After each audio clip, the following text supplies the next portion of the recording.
Several hundred years into the future, the Federation will be caught up in a war with a hostile race of magical octopoid creatures known as the Hylaxans. The war will be mutually destructive to both sides, with Earth in particular suffering after the Hylaxans bombard it with a combination of their own weapons and the ancient hand of Ares. Almost all life on the planet will die, except for an elite group of warlocks and witches camped out on Point Nemo, who will, over the course of 100 years, create a spell that will regenerate the Earth and cover it in a magical forest, beginning the Age of Tyros. Venus, meanwhile, will have its own struggles in trying to rebuild itself, but not only will it overcome them, it will also, ironically, be at the centre of the new Federation. We'll all begin with the monster known as Claudia McGrath. When I call her a monster, it is not a judgment of her character. I am using the word in its correct sense. She belongs to a race known as monsters who come from outside our omniverse, and who are devoted to the destruction of our reality. Whilst the word monster has come to refer to any unnatural creature, in its true scientific meaning, it only refers to this species. Claudia, meanwhile, was among the only survivors from a monster invasion in the 20th century.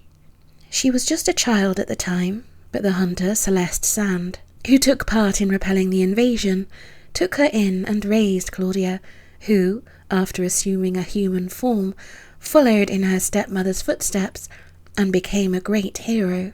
Claudia later became part of a group of heroes known as the Spook family, before she eventually joined the enigmatic time traveller from another universe, Dr. Omega.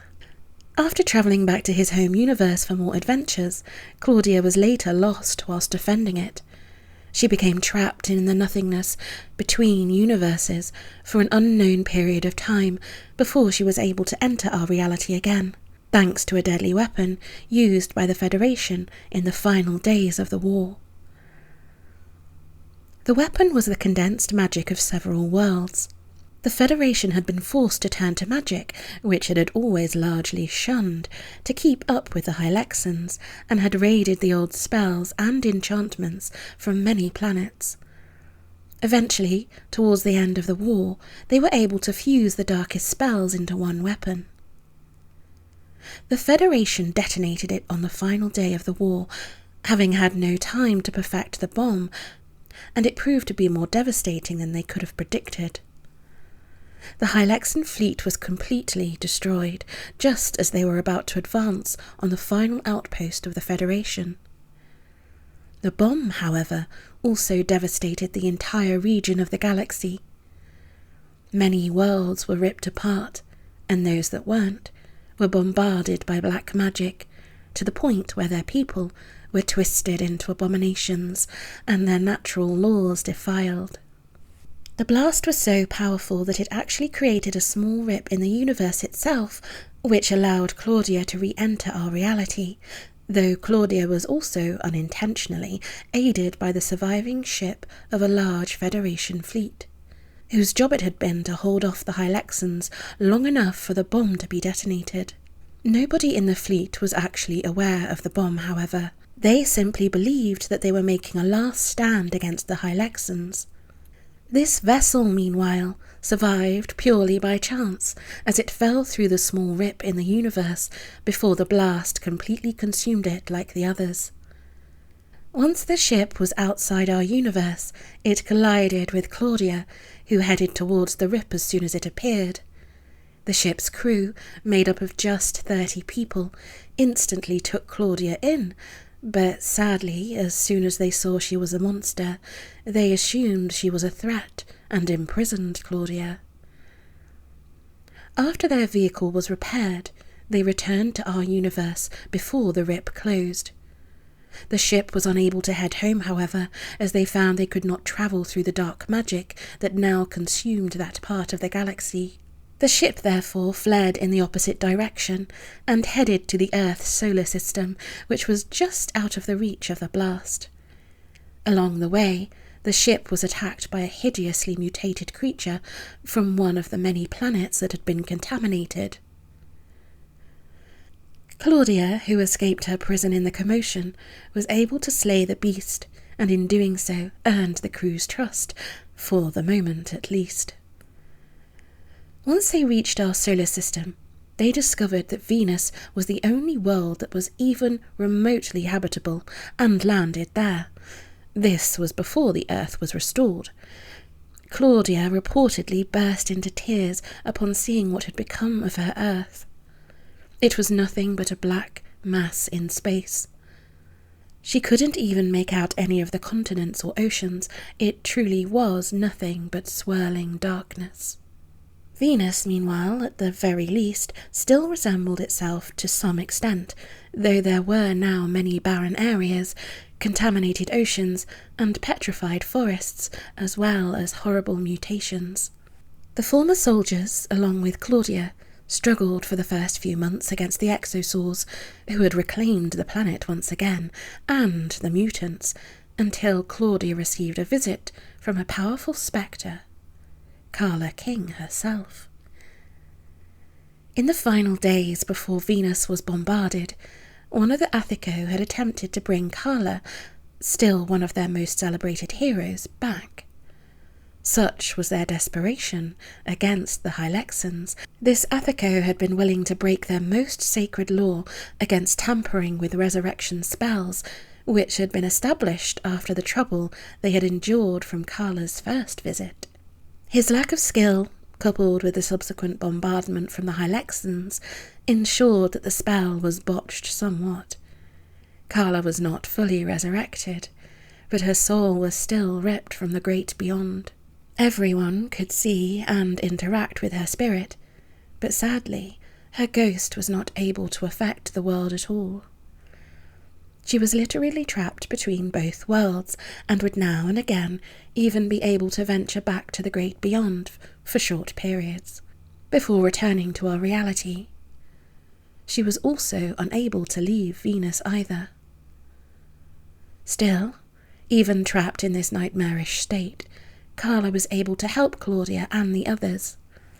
She led them to the greatest citadel on the planet, one that had been able to endure throughout the centuries, due to being made of the strongest magics, which soon became their base of operations. From here, Carla would guide Claudia, who had taken control of the team after its previous leader sacrificed himself to save the others from an A-Rex, to help the other scattered, devastated worlds in the Federation. Carla knew from the other side what had become of the Federation and the war, and was able, through tiny pieces of information she retained, to tell Claudia and the others which worlds to visit that they could help. According to Carla, from what she had seen on the other side, the new alliance of planets that they would sow the seeds of here would, centuries from now, eventually discover time travel and actually help the Creator and other life forms in the construction of the Great Beyond itself, though, sadly, the secrets of time travel would later be lost to humanity after, with many of them coming to believe it to be a myth. Still, in the short space they had it, the Alliance's role would be pivotal. For the next several years, Claudia and the other survivors of the ship travelled through the ruins of the post-war galaxy, searching for survivors and doing what they could to help other worlds recover. Sadly, they faced many dangers, including a mutated race of creatures called the Desorkian, who believed that they had been elevated by the Federation bomb as it allowed them to conquer the darkest forces on their world and utilize them for their own benefit. They sought to bring out the same dark magics in all other planets, believing that only the strong would survive like them, whilst the weak would be consumed. The devastation they inflicted on Venus during their first invasion was one of the greatest losses Claudia and her team endured.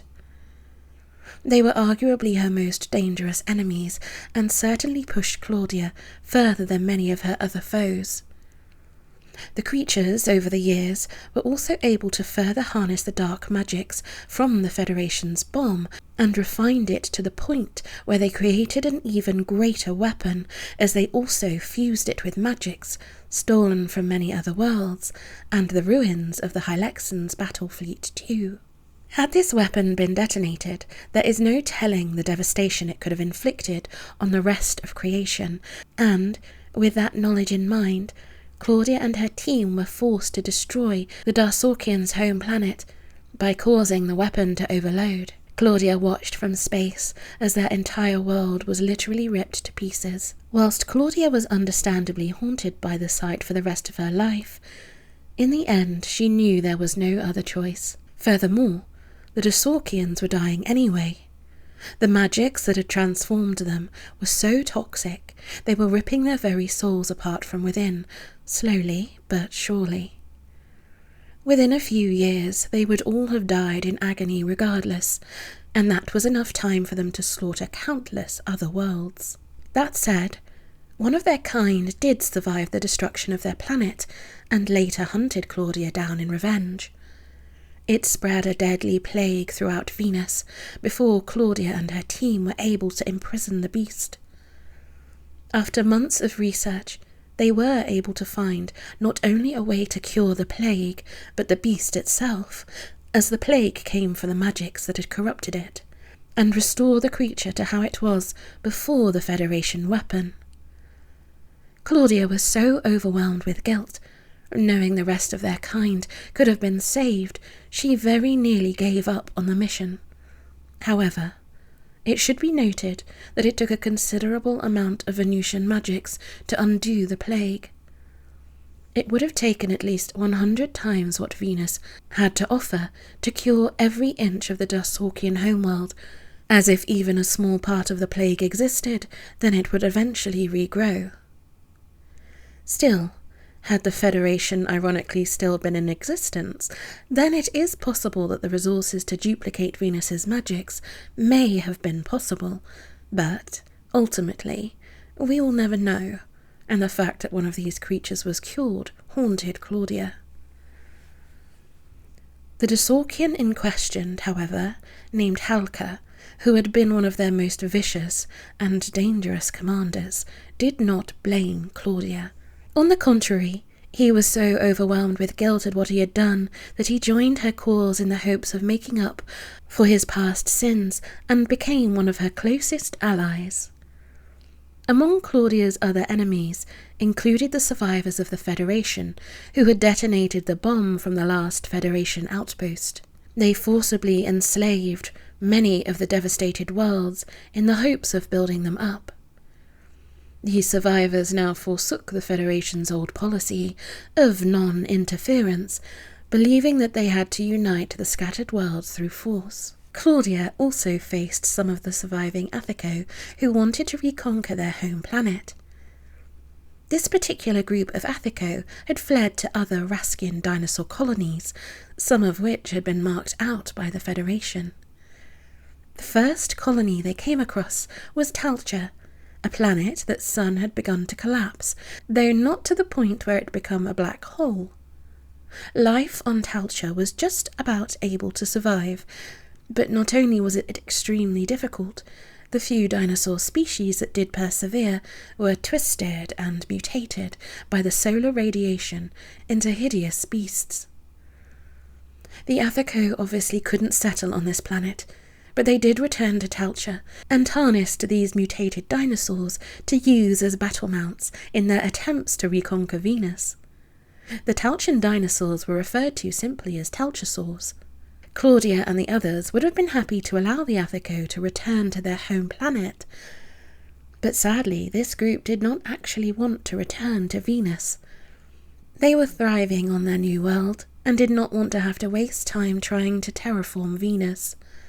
Instead, they simply did not want Claudia and the others to utilize the dark magics buried beneath Venus. They were terrified of what might be unleashed, and certainly did not trust either a monster or the survivors of the Federation not to abuse them. The Athico went as far as to try and destroy Venus to prevent its magics from falling into the wrong hands. The initial invasion of the planet by the Telchosaur mounts was devastating. Even the Exosaurs struggled against these mutated dinosaurs. An almost personal rivalry even developed between Claudia's most loyal Exosaur, an A. rex that she had raised, and the largest and strongest of the Telchosaur mounts. Claudia's A. rex, that she named Omega after her best friend, proved to be one of her key allies, to the point where she even sometimes brought the beast on missions to other planets. It faced many monsters and creatures on other worlds, but again, none were more dangerous than the lead Telchosaur mount, which was a Triosaurus rex, or three-headed lizard king. As its name would suggest, this mutation, another descendant of the ferocious Tyrannosaurus, possessed 3 heads. It also stood upright like a kangaroo, and was far larger than even the A-rex, in terms of weight, being up to 90 tons.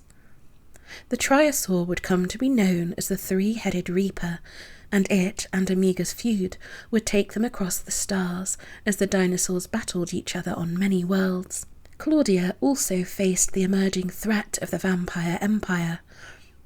Centuries ago, the vampire horde was able to spread beyond the Earth by infecting a Martian ship that came to explore our planet. This Martian subsequently went on to infect other members of his kind, with the vampires eventually overrunning and destroying the Red Planet.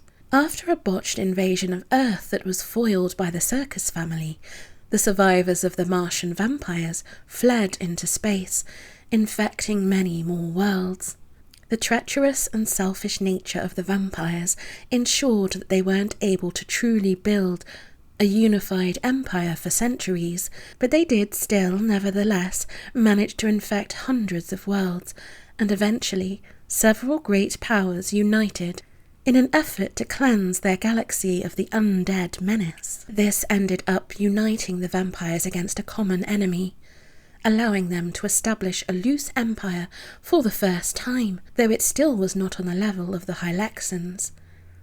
Nevertheless, the vampires' ability to turn other races, and therefore absorb their technology and knowledge, allowed them to become a truly dangerous force in the universe. Claudia first learned that the vampires were headed back home from the only survivors from a planet known as Manask. A group of a few 100 or so of their people had just managed to escape their world when the vampires bombarded it. It was a long, perilous journey through the galaxy that saw most of their crew perish, not just from the vampires pursuing them, but the other dangers they faced in deep space. The last few dozen or so eventually crashed on Venus, and after enduring more casualties from its dangers, such as the Exosaurs, were taken in by Claudia and the others.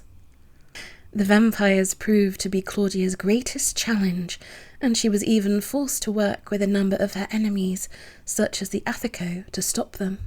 Still, whilst the vampires were the biggest threat Claudia faced collectively, her single most dangerous enemy was the Devourer. This monster was able to enter our reality thanks to the rip that had originally allowed Claudia to re-enter.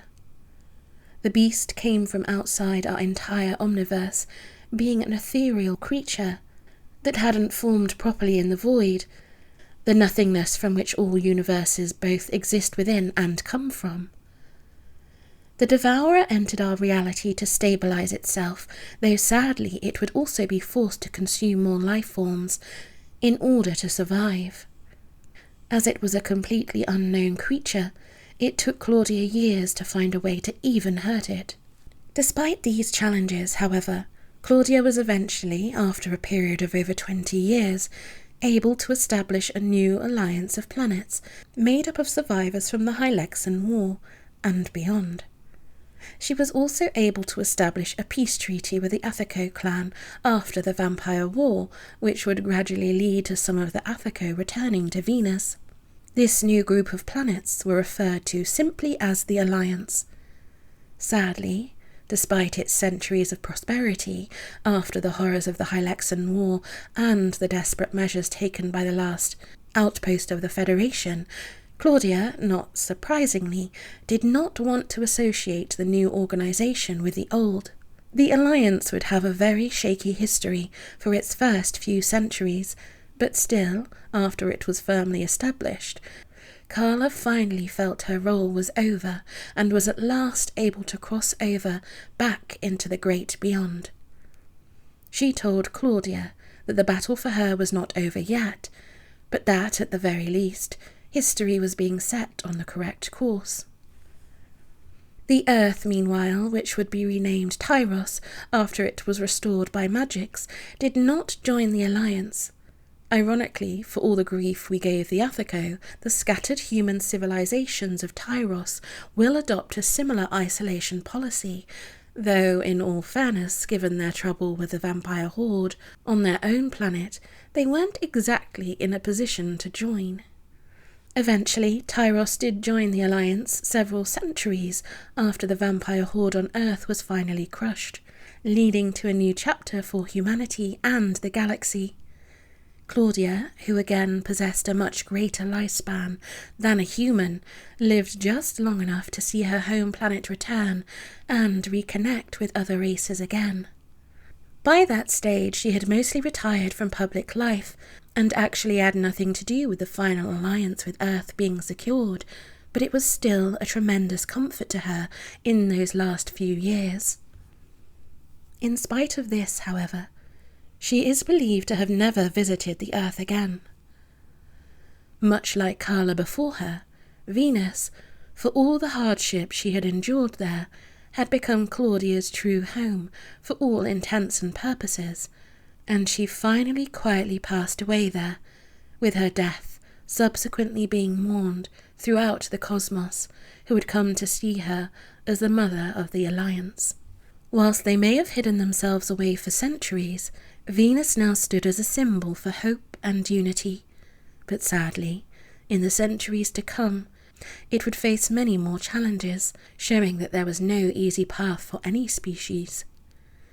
Sadly, our universe, whilst beautiful in many respects, can also be a very hostile place that will find a way to attack you regardless.